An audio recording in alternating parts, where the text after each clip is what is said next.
Hello everyone. So finally, the gazette notification for the next examination has been released by NMC. और अब तो ये पक्का है कि नेक्स्ट होने वाला है, नेक्स्ट होगा. सो अभी every MBBS doctor is talking about next. और ये भी समझने में दिक्कत नहीं है कि स्ट्रेस काफ़ी ज़्यादा है, स्पेशली 2019 बैच को जिनको ये एग्ज़ाम देने वाला है. लेकिन एक बात तो तय है कि जब भी कुछ चेंज होता है तो उसमें प्रॉब्लम होती है. अभी केवल एग्जाम का पैटर्न चेंज हुआ है, सिलेबस सेम है, जो आपकी प्रिपरेशन चल रही थी वो भी सेम होने वाली है.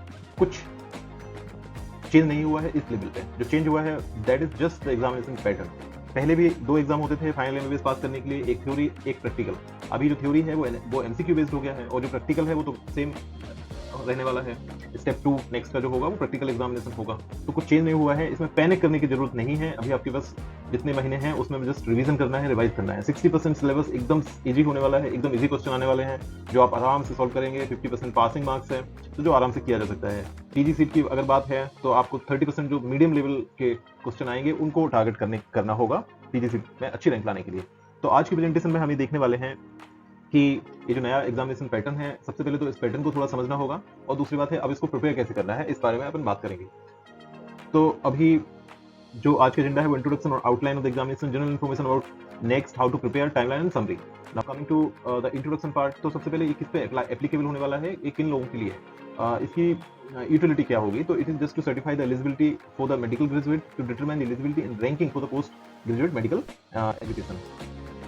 तो अभी कौन लोग इसको दे सकते हैं, तो जो अंडर ग्रेजुएट मेडिकल स्टूडेंट है जो एमबीबीएस कर रहे हैं उनको देना है, जो फॉरेन मेडिकल ग्रेजुएट है उनके लिए भी ये है, और तीसरा है पीजी सीट में जो एडमिशन होते हैं उनके लिए भी रैंकिंग बनाने के लिए है.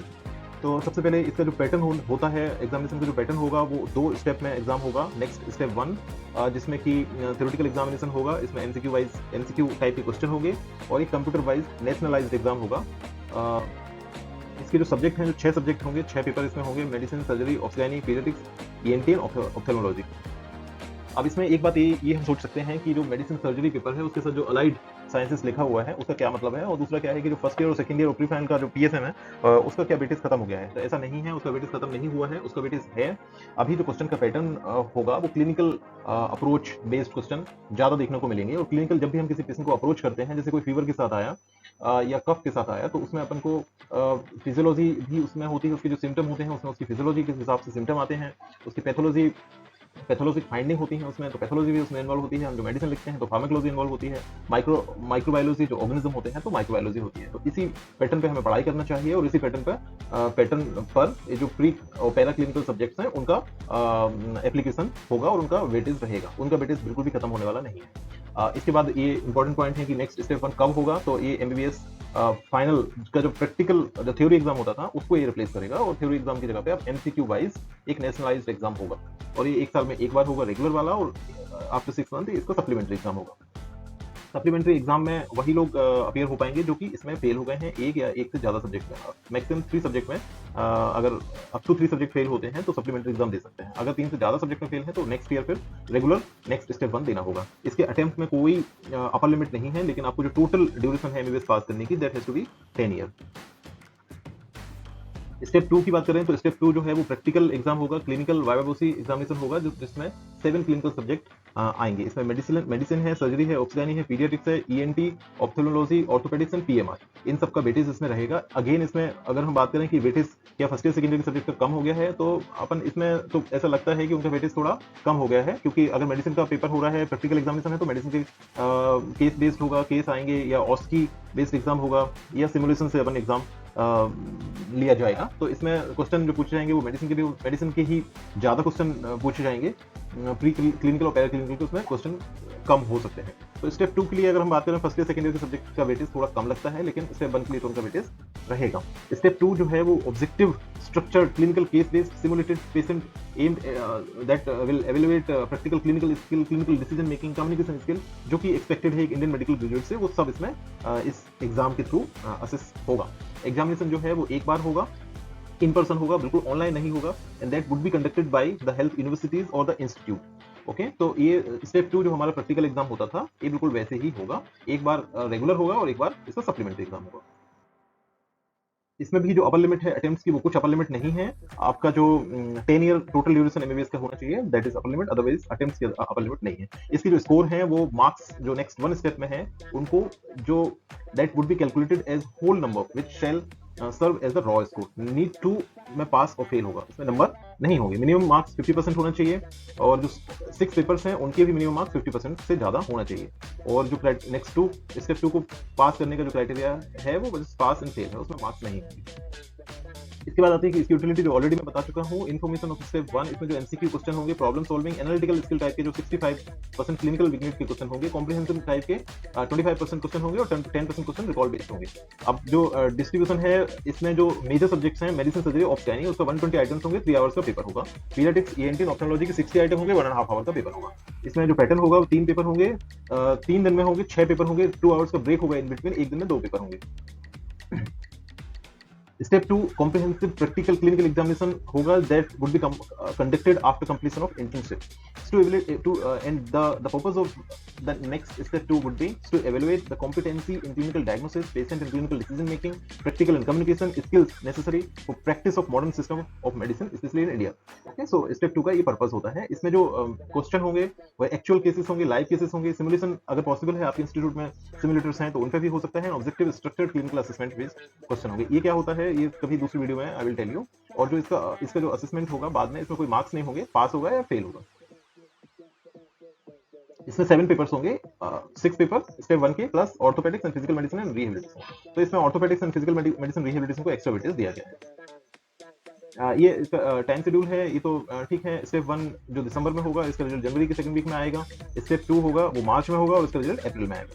तो जो पोस्ट ग्रेजुएट कोर्स है वो 1 जुलाई से स्टार्ट होगी। Now come to how to prepare for next. तो इसमें 2 अप्रोच हो सकते हैं अभी। एक तो वो है जो स्टूडेंट ऑलरेडी फाइनल ईयर में आ गए हैं और उनको नेक्स्ट स्टेप 1 में अपीयर होना है। तो एक चीज जो आजकल सारे एमबीबीएस के अंडर ग्रेजुएट करते हैं वो ऐप बेस्ड जो कोचिंग इंस्टीट्यूट हैं उनके ऑनलाइन लेक्चर अटेंड करते हैं, उनके एमसीक्यू, उनका जो स्टडी मटेरियल है, एमसीक्यू है, मॉक टेस्ट है, वो सब यूज करते हैं। तो एक अप्रोच तो ये हो सकती है कि you just continue with your same preparation, आपको कुछ चेंज नहीं करना है। 50-60% एकदम इजी पेपर होने वाला है, आप आराम से पास हो सकते हैं। बस आपको थोड़ा सा प्री क्लिनिकल और पैरा क्लिनिकल के जो physio, patho micro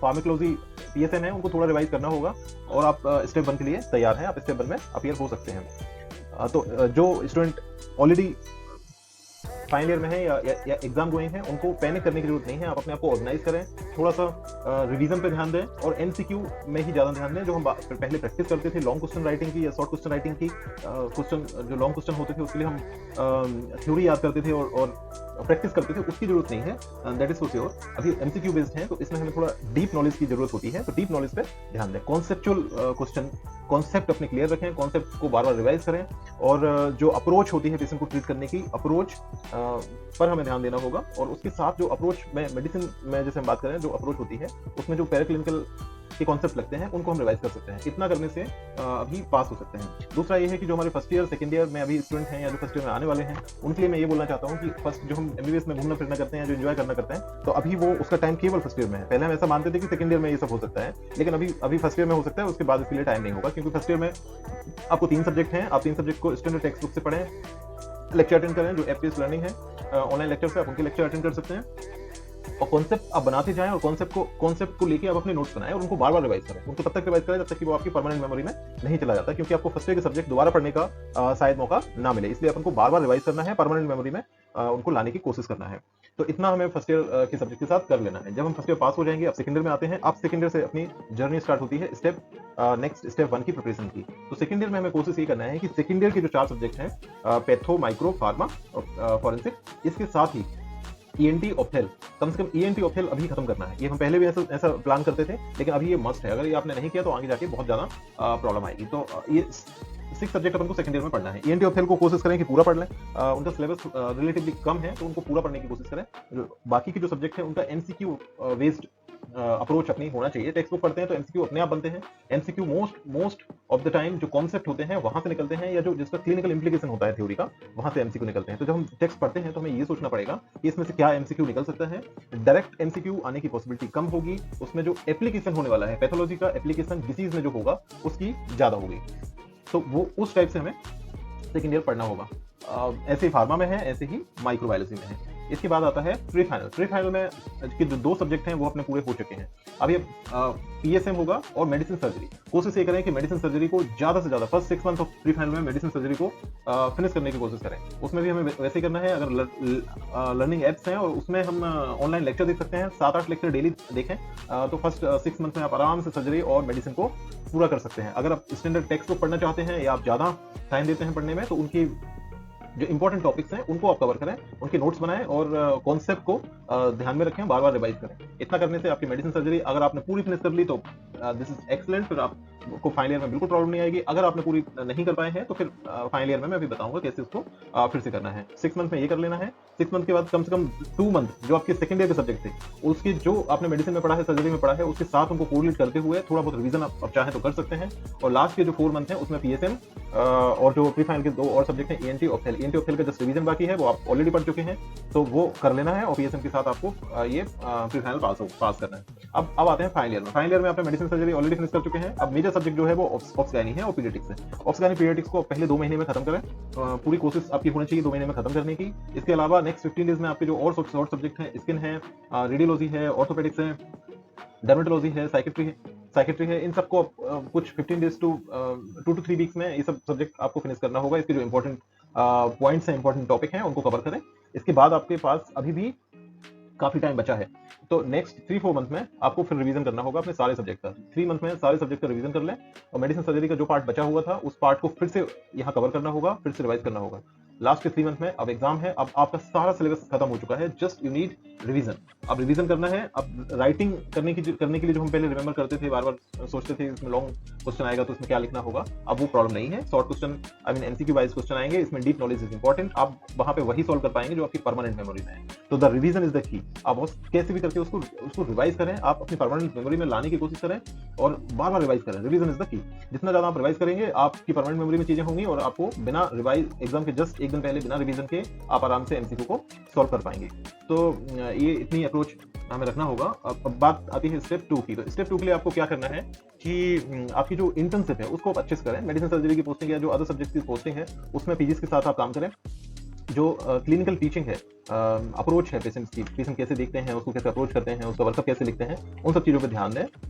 clinical case presentation में PGs के साथ इन्वॉल्व हों तो वो आपको एग्जाम में डायरेक्ट हेल्प करेगी। अच्छा, इसके साथ जो सेकेंड ईयर थर्ड ईयर में पोस्टिंग लगती है उसमें अगर अपन केस बेस्ड टीचिंग होगी, अगर उसमें अपन केस लेंगे, डेली केस लेंगे, OPD में पेशेंट केयर में इन्वॉल्व होंगे, IPD में इन्वॉल्व होंगे, तो ये सब भी इन सबसे कॉन्सेप्ट बनते हैं और यही इसी एरिया से ज़्यादा क्वेश्चन देखने को मिलेगा। तो अगर इतना करते हैं तो नीट का मुझे लगता है कि आराम से हो सकता है not only passing MBBS but also to get very good rank.